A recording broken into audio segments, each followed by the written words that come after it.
औज़ुबिल्लाहि मिनश्शैतानिर्रजीम बिस्मिल्लाहिर्रहमानिर्रहीम। अस्सलाम वालेकुम स्टूडेंट्स।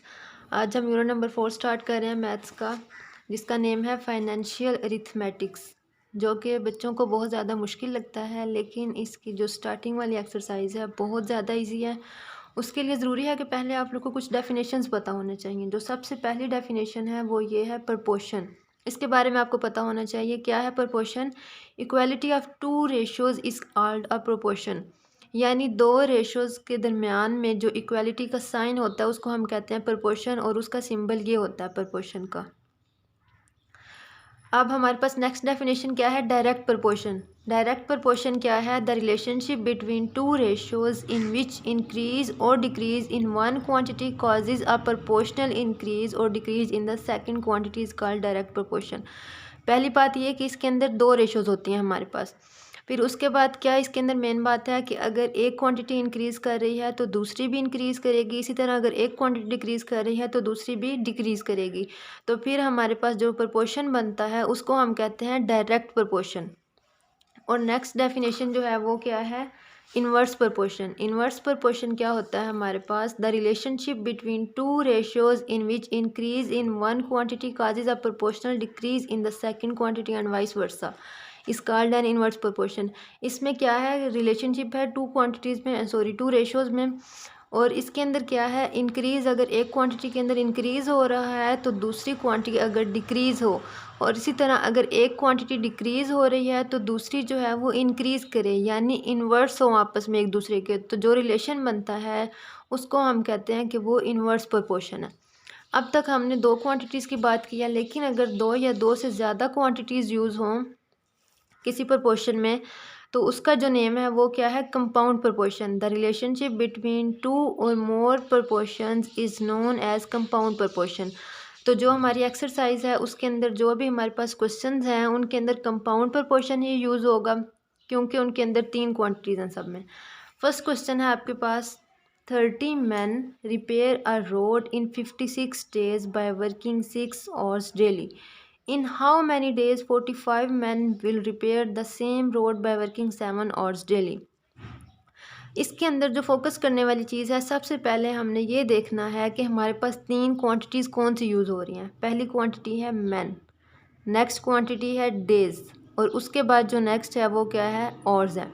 इन तीनों को ही अब हमने राइट करना है। राइट करने के डिफरेंट तरीके हो सकते हैं हमारे पास, लेकिन हमने ये देखना है कि हमने फाइंड क्या करना है। इन हाउ मैनी डेज़, यानी कि हमने डेज़ फाइंड आउट करने हैं।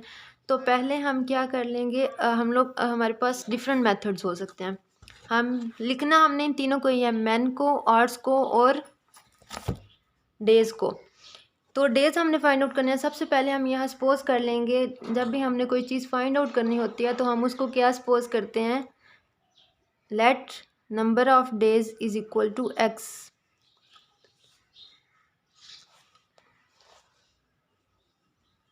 ठीक है, उसके बाद अब हमने क्या राइट करना है, मैन, डेज एंड ऑर्स। तो वो हम किस तरह से राइट कर सकते हैं, हम इस तरह भी लिख सकते हैं मैन ऑर्स डेज, या फिर हम किसी भी चीज़ को राइट पे रख सकते हैं, किसी को भी लेफ्ट पे। लेकिन मैं ये करती हूँ ज़्यादातर कि जिस चीज़ को हमने फाइंड आउट करना है उसको हम एक साइड पे ही रख लें ताकि हमारे लिए इजी हो जाए।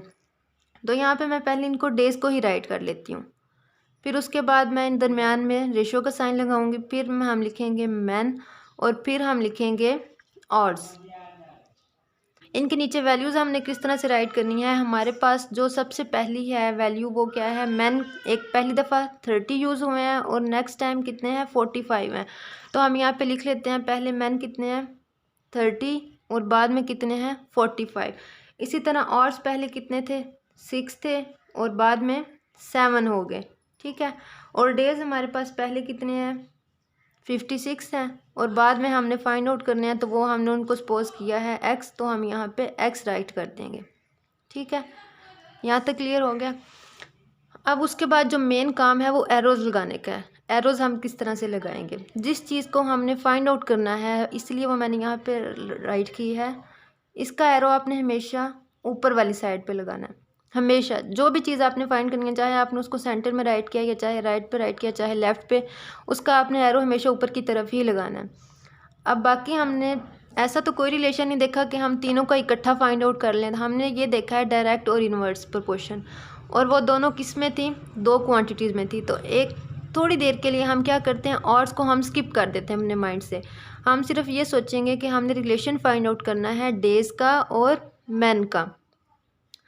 अब हमने क्या पढ़ा था डायरेक्ट प्रोपोर्शन में कि अगर एक क्वांटिटी के बढ़ने से दूसरी क्वांटिटी बढ़ रही है तो डायरेक्ट प्रोपोर्शन होगा, लेकिन अगर एक क्वांटिटी के बढ़ने से दूसरी क्वांटिटी डिक्रीज़ हो रही है तो फिर जो प्रोपोर्शन होगा वो इन्वर्स होगा। अब हमने ये देखना है कि डेज़ जो हैं वो 56 हैं और मैन 30 हैं, यानी जो 30 आदमी हैं वो 56 दिन में काम ख़त्म कर रहे हैं। लेकिन अगर अब हमने आदमियों की तादाद ज़्यादा कर दी है, 30 से हमने बढ़ा के 45 कर दिया है, तो 40 मैन ज़्यादा हो गए हैं, तो डेज़ क्या हो जाएंगे। आप लोग ज़रा अपने माइंड में सोचें कि अगर आदमी ही ज़्यादा हो गए हैं तो क्या वो कम दिनों में काम नहीं ख़त्म कर लेंगे। तो इसलिए एक चीज़ के बढ़ने से दूसरी चीज़ क्या हो रही है, कम हो रही है। तो ये रिलेशन क्या होगा, इन्वर्स का, इसलिए इसका एरो नीचे की तरफ लगेगा। इन्वर्स प्रोपोर्शन हो गया इन दोनों के दरमियान में। उसके बाद मैन को हमने स्किप कर देना है क्योंकि हमने दो का रिलेशन फाइंड करना है। अब हमने डेज़ का और ऑर्स का फाइंड आउट करना है। इसी तरह से कर लेंगे। पहले हमारे पास कितने ऑर्स थे, 6 थे, तो डेज़ कितने लग रहे थे, 56 डेज़ लग रहे थे। अब हमने ऑर्स क्या कर दिए हैं, ज़्यादा कर दिए हैं, 1 घंटा इंक्रीज़ कर दिया, तो डेज़ जो हैं वो कम हो जाएंगे ना, ज़ाहिर है। तो इसलिए इनका भी रिलेशन क्या होगा, इन्वर्स प्रोपोर्शन होगा। इसका भी एरो नीचे की तरफ लगेगा। ठीक है। अब इनको फाइंड आउट करने का तरीका क्या है, एक्स को फाइंड आउट करने का क्या तरीका है, जिस साइड पे आपके एरो की टेल होगी उसको आपने ऊपर राइट करना है, और जिस साइड पे आपके एरो का हेड होगा उसको आपने नीचे राइट करना है। ठीक है। तो ये एक रेशो बन गई आपके पास, क्योंकि ये रेशो को शो कर रहे हैं ना।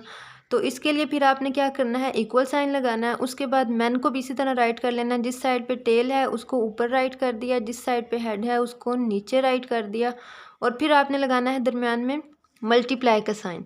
फिर इसी तरह ऑर्स को भी आपने टेल वाली साइड ऊपर, हेड वाली साइड नीचे। अब यहाँ पे क्या हो रहा है, हम लोग क्या करते हैं, एक्स की वैल्यू जब भी फाइंड आउट करते हैं उसके साथ जितनी ज़्यादा वैल्यूज़ होंगी, चाहे वो प्लस हो रही है, माइनस हो रही है, मल्टीप्लाई या डिवाइड, उनको हमेशा हम इक्वल के दूसरी साइड पे ले जाते हैं। अब यहाँ पे 56 क्या हो रहा है, एक्स के साथ डिवाइड हो रहा है, तो जो चीज़ इस साइड पे डिवाइड होती है दूसरी साइड पे जाके वो मल्टीप्लाई हो जाती है। इसलिए क्या आ जाएगा, 30 divided by 45 multiply by 6 divided by 7 और मल्टीप्लाई बाई 56।